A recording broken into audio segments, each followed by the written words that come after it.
오늘 말씀의 제목은 소금은 짜야 하고 빛은 비춰야 한다라는 제목으로 하나님의 말씀을 함께 나누려고 합니다. 여러분, 그리스도인들을 향한 세상의 한마디 들어보신 적 있습니까? 그 사람 예수 믿는다고? 진짜야? 잘 모르겠던데. 요즘은 교회 다녀도 세상 사람과 다른 게 뭐야? 전혀 다른 게 없던데. 어때요? 그런 소리 들어보셨습니까? 해보셨습니까? 충격적인 말 같지만 어쩌면 지금 우리의 거울일지도 모른다는 생각을 해봅니다.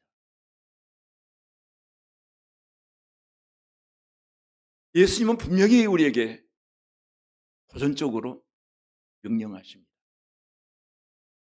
너희는 세상의 소금이다. 너희는 세상의 빛이다. 그런데 문제는 우리는 말만 소금이고 말만 빛이에요. 말은 잘해요. 그러다 보니 우리의 실천적인 측면에서 아무런 영향력을 발현하지 못해요. 소금이 짜지 아니하면 그냥 하얀 가루일 뿐이고 빛이 비추지 아니하면은 그냥 장식용 캔디에 불과합니다. 그리스도인은 존재만으로 충분하지 않다는 말입니다.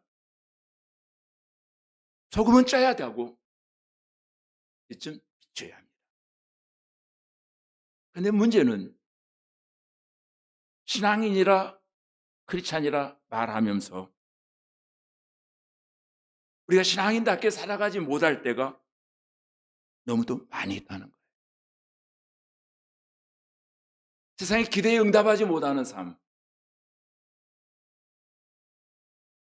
불신자들이 바라보는 신앙인의 모습은 나는 살아가고 나는 잘못된 사람이지만 너희는 달라야 된다라고 하는 시각에서 우리를 바라보고 기대 심리를 가지고 있습니다. 말은 잘하는데 그 기대 심리에 전혀 반응하지를 못한다는 거예요. 오늘 본문을 통해서 예수님은 신앙인의 정체성을 선언하고 있습니다. 소위 말하면 그렇지 않은 세상에서 어떻게 살아야 하는가? 너희는 세상의 소금이다. 너희는 세상의 빛이다. 이렇게 선포하십니다. 이 말씀의 의미는 그렇지 않은, 소위 말하면 그렇지 않은 현주소는 세상이라는 거예요. 우리가 예수님을 영접했다고 해서 이 세상과 동떨어져 사는 고립된 사람은 아니에요. 오히려 죄 많고 문제 많은 이 세상 속에 적극적으로 뛰어들어가서 관계를 맺으면서 살고 있는 사람들. 13절에 너희는 세상의 소금이니 14절에도 너희는 세상의 빛이니, 이 말씀은 우리 크리스찬들의 현주소는 꿈 같은 이상세계의 유토피아가 아니라 우리가 살고 있는 현실이라고 하는 것을 보여주고 있습니다. 지금 내게 주어진 현실 속에서 소금이 되고 빛이라고 말합니다.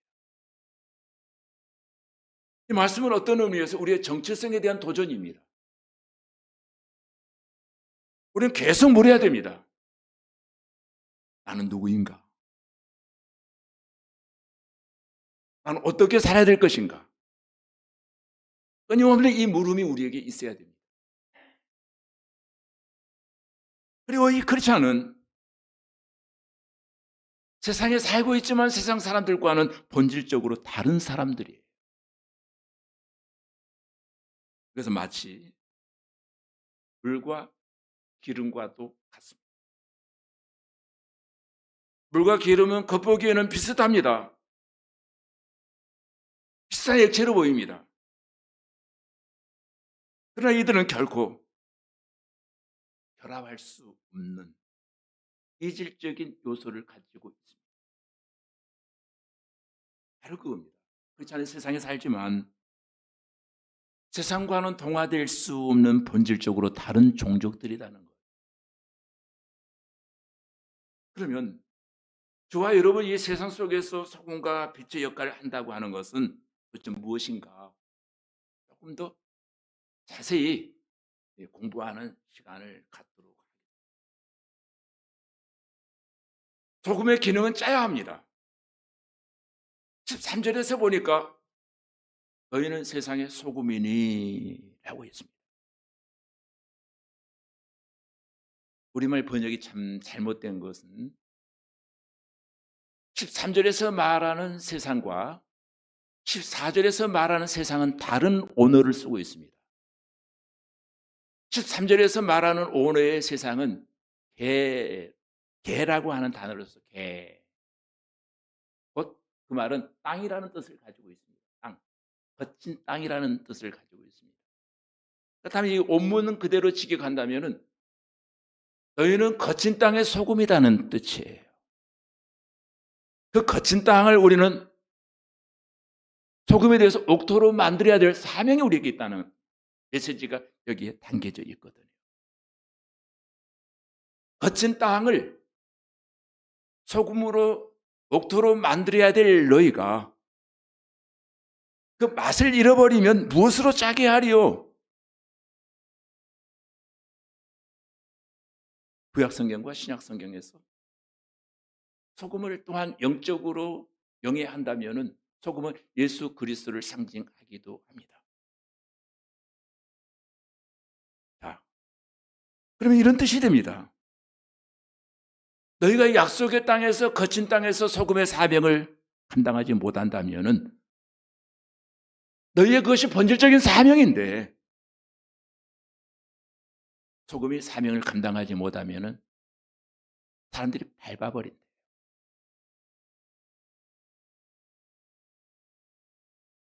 우리가 소금의 기능을 발휘하지 못하면 예수 그리스도의 영광이 가려지고 신앙이 짓밟히는, 예수가 짓밟히는 그런 형태가 일어나는 거예요. 이 세상이라고 하는 거친 땅은 소금이 없으면 썩어지고 부패하고 엉겅퀴가 넘쳐나는 그런 fak포가 되어지고 만나는 거예요. 그래서 예수님은 그 자의 정체성은 거친 땅, 하나님이 허락하신 약속의 땅, 거기에서 소금이다. 소금이다. 예수님은 너희는 소금이라고 말씀하십니다. 소금처럼 살아라. 앞으로 신앙생활 열심히 해서 소금이 되어라가 아니에요.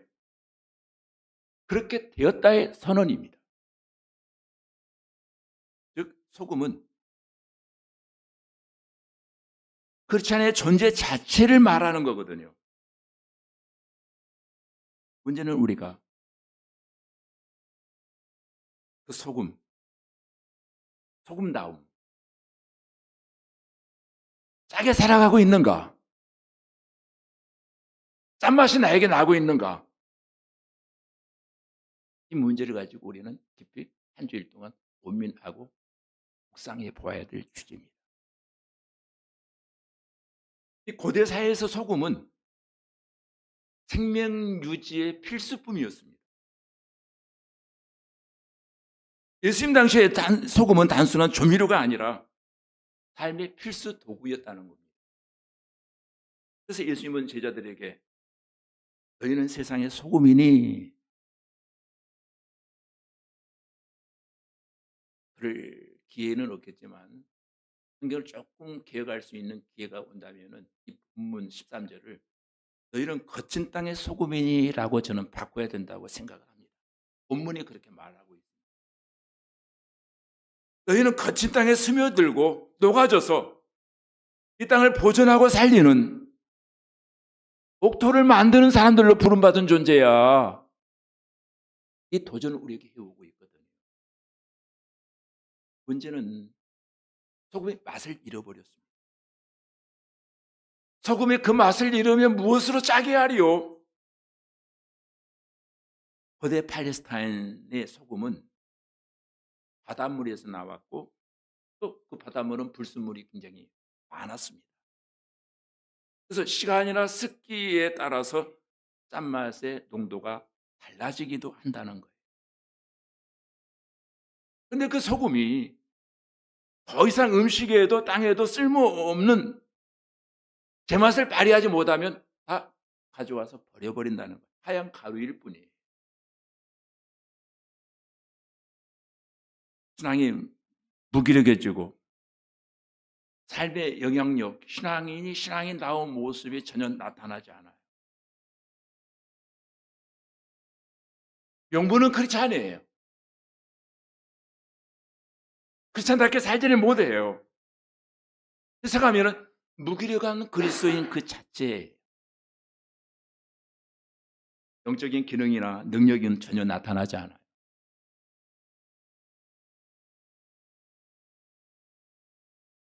존재의 본질을 망각한 채 사랑 없는 진리를 강조하고 진리 없는 사랑만 주장한다면 우리의 짠맛이 사라진 상태, 바리새인 같은 신앙을 우리가 고집한다는 거예요. 그런데 5장 13절 하반절은 분명히 말합니다. 소금이 맛을 잃어버리면 그 소금은 길가에 버려져 사람들에게 밟힐 뿐이니라. 세상에 순응하는 신앙은 세상을 변화시킬 수 없고 또 그리스도인의 정체성은 짠맛을 지켜내야 세상을 살려낼 수 있다는 것입니다. 세상은 죄로 인해 타락했고 악하고 부패할 수밖에 없는 구조적인 시스템이 이 땅에 자리 잡고 있습니다. 그러므로 우리는 결코 인간이나 세상을 낙관적으로는 볼 수 없다는 거예요. 교육학적 측면에서 인간이 무지하기 때문에 죄를 짓고 자꾸 잘못된 길을 산다. 그래서 인간에게 교육을 시키면 인간은 변화될 것이다. 또는 제도를 바꾸고 환경을 바꾸면 세상은 밝아질 것이다. 이렇게 말합니다. 하나님도 필요 없고 인간 스스로 선한 노력을 가지고 우리는 유토피아를 만들 수 있다. 그런데 개인이 인간이 만들 역사는 역시 개인의 역사일 수밖에 없다는 거예요. 그러므로 그 어떤 것으로도 인간은 변화될 수 없고 근본적으로 하나님 앞에서 거듭나야 변화될 수 있는 존재들이 인간입니다. 저희는 세상의 소금이니 사실 이 말씀은 이 땅에 존재하는 우리 크리스천들에게 독특한 사명이 미션이 주어졌다는 겁니다. 소금이라는 이 말씀은 영적인 측면에서 저희가 소금으로 살고 있는 세상에서 방부제 역할을 해야만 한다. 그 역할을 망각하거나 맛을 잃어버린 가짜 소금에 대해서는 안 된다라고 하는 메시지를 주고 있어요. 중요한 것은 가짜 소금, 가짜 빛이 많다는 것이죠.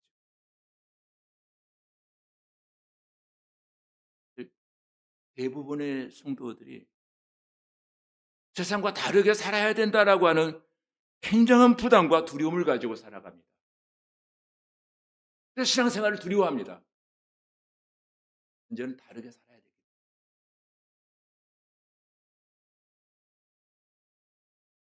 그러다 보니 양시론이 주장되어집니다. 양시론.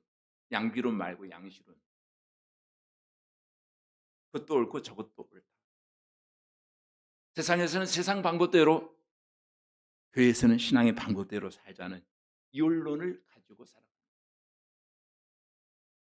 이러한 사고방식은 결론적으로 복음의 문을 막아버리죠. 조롱받고 손가락질 받는, 맛을 잃어버린 그리스도인이 되어지고 한다는 것입니다. 13절은 우리에게 경고합니다. 너희는 세상의 소금이니 소금이 만일 그 맛을 잃으면 무엇으로 짜게 하리요. 위에는 아무 쓸데없어 다만 밖에 버려져 사람에게 밟힐 뿐입니다. 조금 전에도 언급했습니다만 이 시대에 많은 그리스도인들이 세상에서 조롱을 받고 밟힘을 당하고 있습니다. 그 이유가 뭡니까? 소금의 기능을 발휘하지 못한다. 제 역할을 감당하지 못합니다.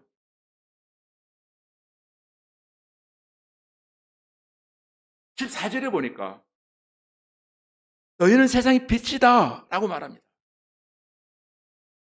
여기서 빛은 헬라어로 포스라는 단어를 쓰고 있는데 이것은 단순히 어둠을 밝히는 그런 빛이 아니라 진리, 생명으로 인도하는 구원의 빛이라는 그런 의미가 여기에 포함되어져 있습니다.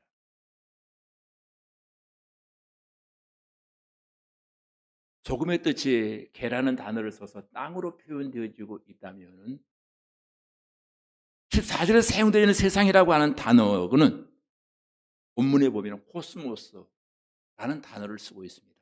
코스모스. 이 단어는 세상 전체의 문화, 인류, 사회를 의미하는 거예요. 또 너희는 작은 예수라고 하는 뜻도 여기에 포함되어 있습니다.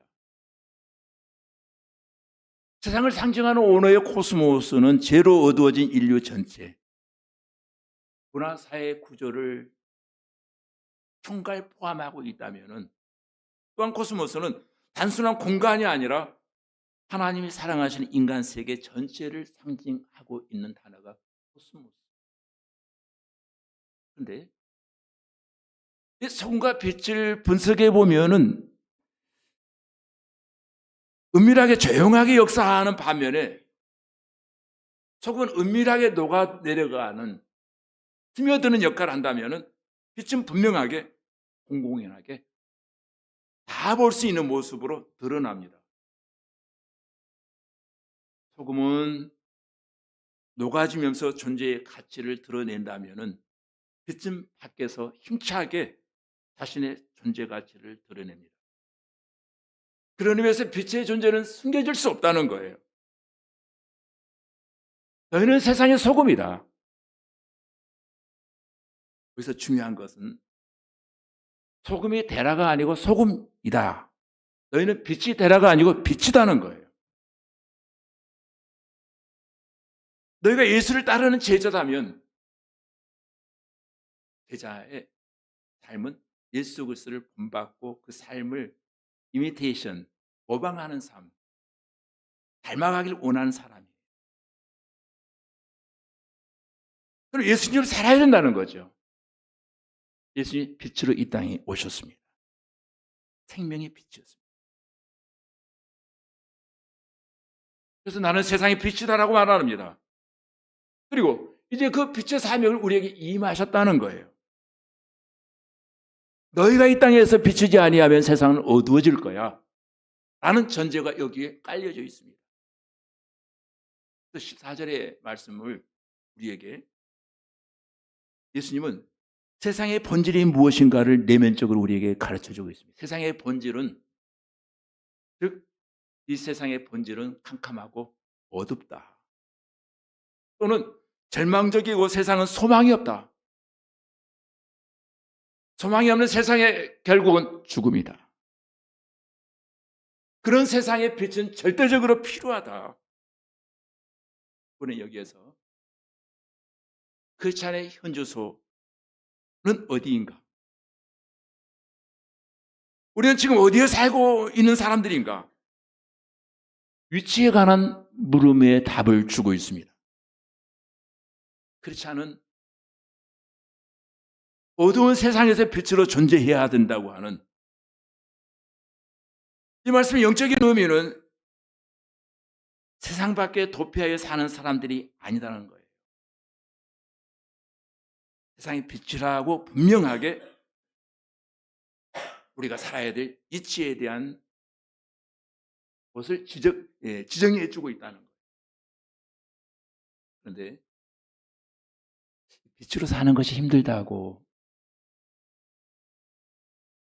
구름산으로 계룡산으로 숨어서 수도하듯 도피하지 말라는 거예요. 분명한 것은 이 세상은 이상세계나 세상은 천국이 아니라는 거예요. 아무리 잘 살고 엘빙을 한다 할지라도 세상은 천국이 될 수 없다는 거예요. 세상은 절대적으로 빛이 필요한 곳이고 소금이 꼭 필요한 곳, 그것이 우리의 살고 있는 현실이라는 겁니다. 그리고 이 세상에 살고 있는 인간에 대한 본질적 이해도 마찬가지입니다. 아무리 저와 여러분이 포장을 하고 그럴듯하게 언어를 바꾸고 거룩한 척 행동을 한다 할지라도 인간은 별로 훌륭한 존재는 아니에요.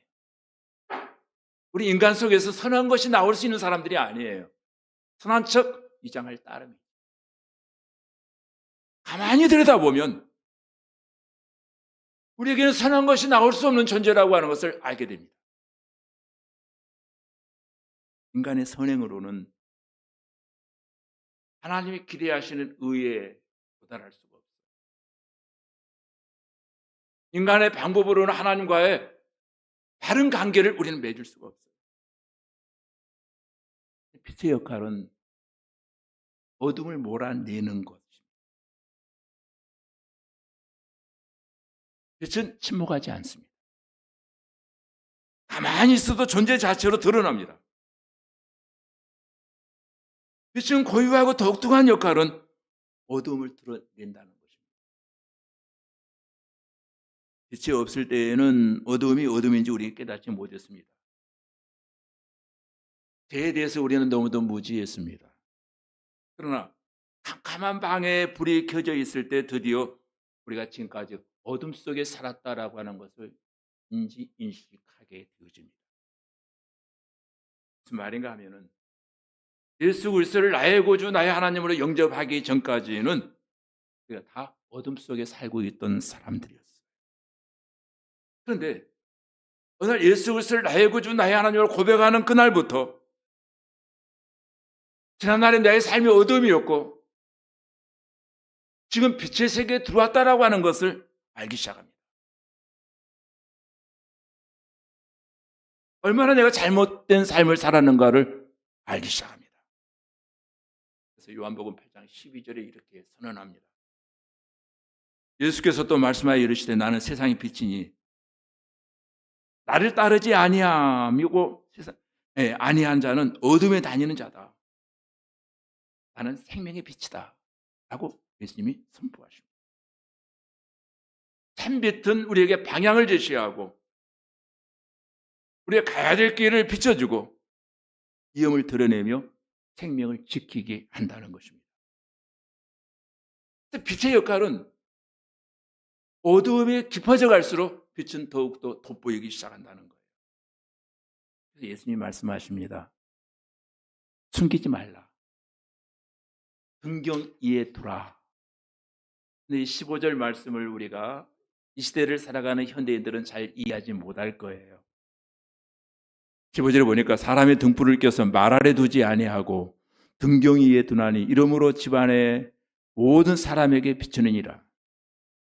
여기 등불을 켜고 말 아래 두는 일은 어리석은 선택이고 또 고대 가정에서는 집 중앙 기둥에다 기름불을 올려놓을 수 있는 등경을 만들어 놓곤 있습니다.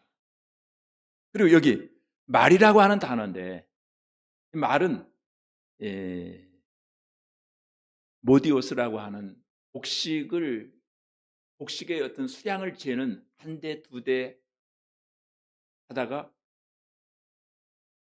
10대가 차면은 그것을 한 말이라고 했습니다. 여기서 말하는 말은 그거예요. 예, 한 말, 한 말, 한 대로 사각으로 된 대를 말하는 것이 아니라 둥그렇게 된 대를 말하는데 등불을 켜서 그걸로 덮어둔 사람이 어디 있겠느냐 이거예요. 한 그릇으로 불을 켜놓고 덮어두면은 빛을 발할 수가 없잖아요. 빛은 켜졌지만은 말 아래 그 빛을 감춰버린 사람이 어디 있겠느냐 이 말입니다. 사회생활, 직장생활, 공동체 생활 하다 보면 늘 두려움이 하나 있습니다. 믿는 건 믿는 거고 티내지 말자. 그 차린 것을 감추려고 합니다. 드러내면 불이익이 있다는 생각을 가져요. 왜? 크리스천답게 살아야 되니까. 여기에 대한 두려움이 있다는 겁니다. 성경은 말합니다. 그것은 등불을 켜서 알 아래 감추는 것과 똑같은 삶이다. 너는 빛이다. 비춰야 된다. 부담스러울지라도 그 차린 것이 드러나야 된다는 거예요. 그래야 네가 크리스천답게 살 거야. 그러면 왜 우리가 빛을 숨기려고 합니까?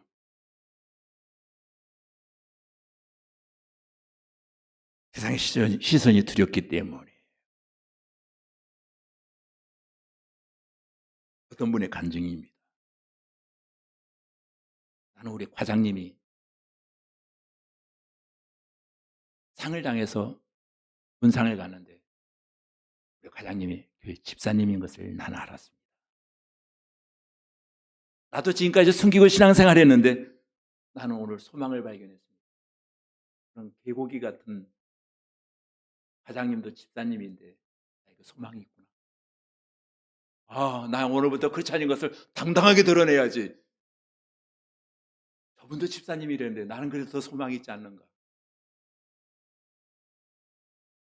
신앙생활 20년 만에 우리 같이 있는 분이 집사님인 것을 알았다. 신앙인인 것을 알았다는 거예요. 세상의 시선이 두렵기 때문에 신앙인인 것을 감추려고 한다는 거예요. 혹여라도 나의 연약함과 부족함이 드러날까 봐. 물론 자격지심도 있겠죠. 비출 자격이 나는 없는 사람. 그러나 기억하십시오. 빛은 완벽해서 빛나는 것이 아니에요. 꺼지지 않기 때문에 빛나는 거예요. 초롱불 보셨습니까? 바람이 오면 흔들려요. 흔들리면서도 빛나고 있어요. 비춰주고 있어요. 완벽하기 때문에 빛이라고 말하는 것이 아니에요. 우리 부족함을 성경은 다 알아요. 예수님은 완전한 자에게 빛을 비추라는 것이 아니에요. 그냥 자신이 믿는 것을 세상에 드러내라고 하신 거예요. 등불은 장식이 아니라 사명이다. 켜진 채로. 바람이 불면 그 빛은 흔들릴 거예요.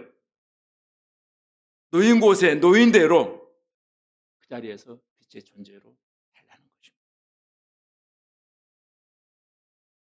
것입니다. 이 말은 그리스도인이 지식적으로만 신앙생활하는 것이 아니라 현장에서 실천적인 행동으로 크리스찬의 칼라가 나타나야 된다는 겁니다. 빛은 자신을 위해 존재하지 않습니다. 빛은 세상을 위해 존재합니다. 16절에 보니까 이같이 너희 빛이 사람 앞에 비치게 하여 그들로 너희의 착한 행실을 보고 하늘에 계신 너희 아버지께 영광을 돌리게 하라. 16절의 핵심 키워드는 빛을 비출수록 하나님이 드러난다는 거예요. 소금과 빛이 제 기능을 다할 때 결국은 하나님을 영화롭게 하고 그를 영원토록 즐거우게 하는 데 목적이 있는 거예요. 중요한 것은 그 빛이 빛날 때 그 빛이 영광을 받는 것이 아니라 그 빛을 만드신 하나님이 결국 영광을 받으신다는 거예요. 무슨 말입니까?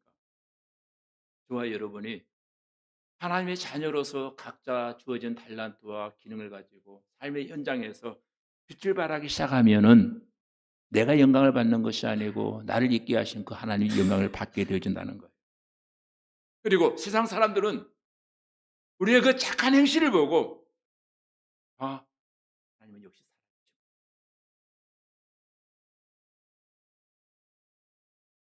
살아있죠. 여기서 착한 행실이라고 하는 것은 하나님의 마음을 드러내는 모든 의를 여기서 착한 행실이라고 말합니다. 하나님을 닮아가는 행실들. 그래서 예수님이 말씀하십니다. 이같이 너희의 빛이 사람 앞에 비치게 하라. 여기서 이같이라고 하는 말은 앞에 등불 비유에 이어서 연결된 접속어잖아요. 등불이 등정이에 놓여 의도적으로 비추는 것처럼 우리의 빛도 일상에서 의도적으로 나타내야 된다는 거예요. 나는 신앙인이야 내면적으로 내 앞만 비추는 것이 아니고 우리의 삶의 행실을 통해서 드러나게 하라는 거예요.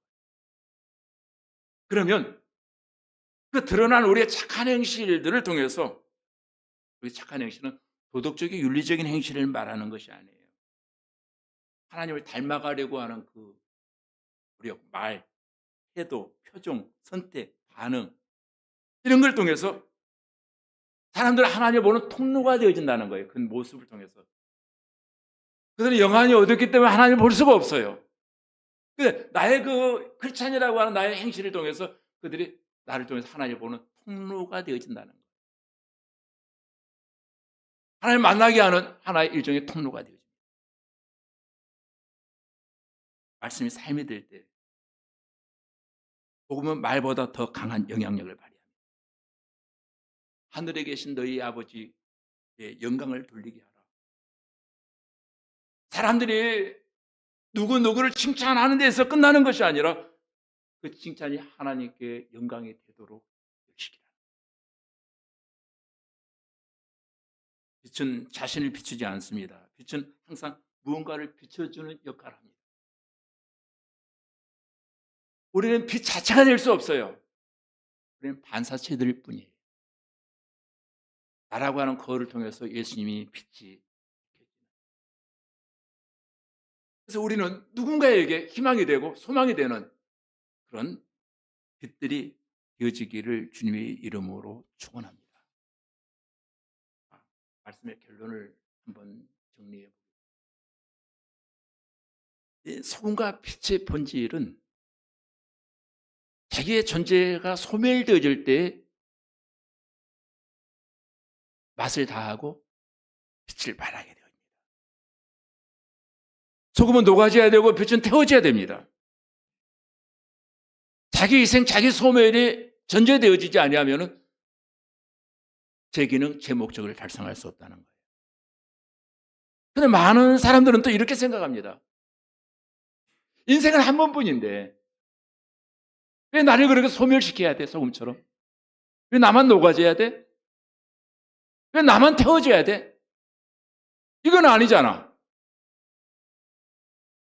이런 강한 도전을 받습니다. 네? 소금과 빛의 본질을 모르기 때문에 그 말을 하는 거예요. 소금이 녹아지고 빛이 자기를 태워 빛을 발하기 시작할 때 비로소 자기 존재의 완성이 되어지는 거예요. 자기 소멸이라고 하는 부정적인 측면에서 이 본문을 접근하지 마시고 존재의 왕성, 자기 존재의 왕성은 소금은 맛을 내고 비추는 순간 그것은 내가 사라지는 것이 아니라 존재의 목적을 완성하는 순간이 되어지는 겁니다. 소금은 짜야 하고 빛은 비춰야 됩니다. 마찬가지로 그리스도인은 나를 드러내는 것이 아니라 나를 드림으로써 많은 사람은 신앙을 통해서 자기를 드러내려고 합니다. 종교인이죠. 참된 신앙인은 어떻습니까? 자기를 드림으로써 존재의 이유를 완성해 가는 사람들입니다. 복음의 본질은 정해집니다. 복음은 나를 없애는 것이 아니라, 나를 소멸시키는 것이 아니라 나를 주는 것이에요. 예수님이 이렇게 말씀하십니다. 마가복음 10장 45절에 인자가 온 것은 섬김을 받으려 함이 아니라 도리어 섬기려 하고 자기의 목숨을 많은 사람들에게 대속물로 주려 함이라. 그런데 결론은 나는 나를 주기 위해서 이 땅에 왔다. 나는 주고 싶어 이 땅에 왔어. 그렇지 않아. 궁극적인 목적은 우리는 사라지는 존재가 아니라 우리는 드려지는 존재예요. 이게 크리스찬입니다. 소금과 빛으로 산다고 하는 것, 자기의 존재를 버리는 것이 아니라 하나님 안에서 가장 의미 있게 사용되어지는 순간입니다. 성경을 읽으면서 굉장히 위로가 되는 것은 너희 세상에서 부자가 되어라, 위대한 사람이 되어라, 훌륭한 사람이 되어라. 성경은 그런 말이 안 나와요. 좀 위로가 됩니다. 너희는 꼭 성공해야만 해. 너희는 부자가 되어야만 해. 너희는 존귀한 자가 되어야만 해. 이렇게 말하죠. 너희는 세상의 소금이다. 너희는 세상의 빛이다. 이게 우리의 본질입니다. 그것이 우리의 사명입니다. 이제 우리는 이 말씀을 공부한 저와 여러분은 소금과 빛으로 살기로 결단해야만 합니다. 복음은 말 잘하는 것 아니에요. 알쟁이가 되려고 하지 마세요. 실천이 우리의 삶 속에서 일어나지 않으면 복음은 빛을 발하지 못합니다. 말씀을 믿습니다. 소금은 짜야 하고 빛은 비춰야 한다.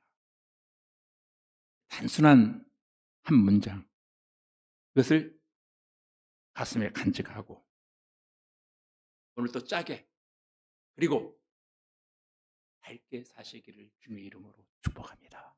기도하십시다.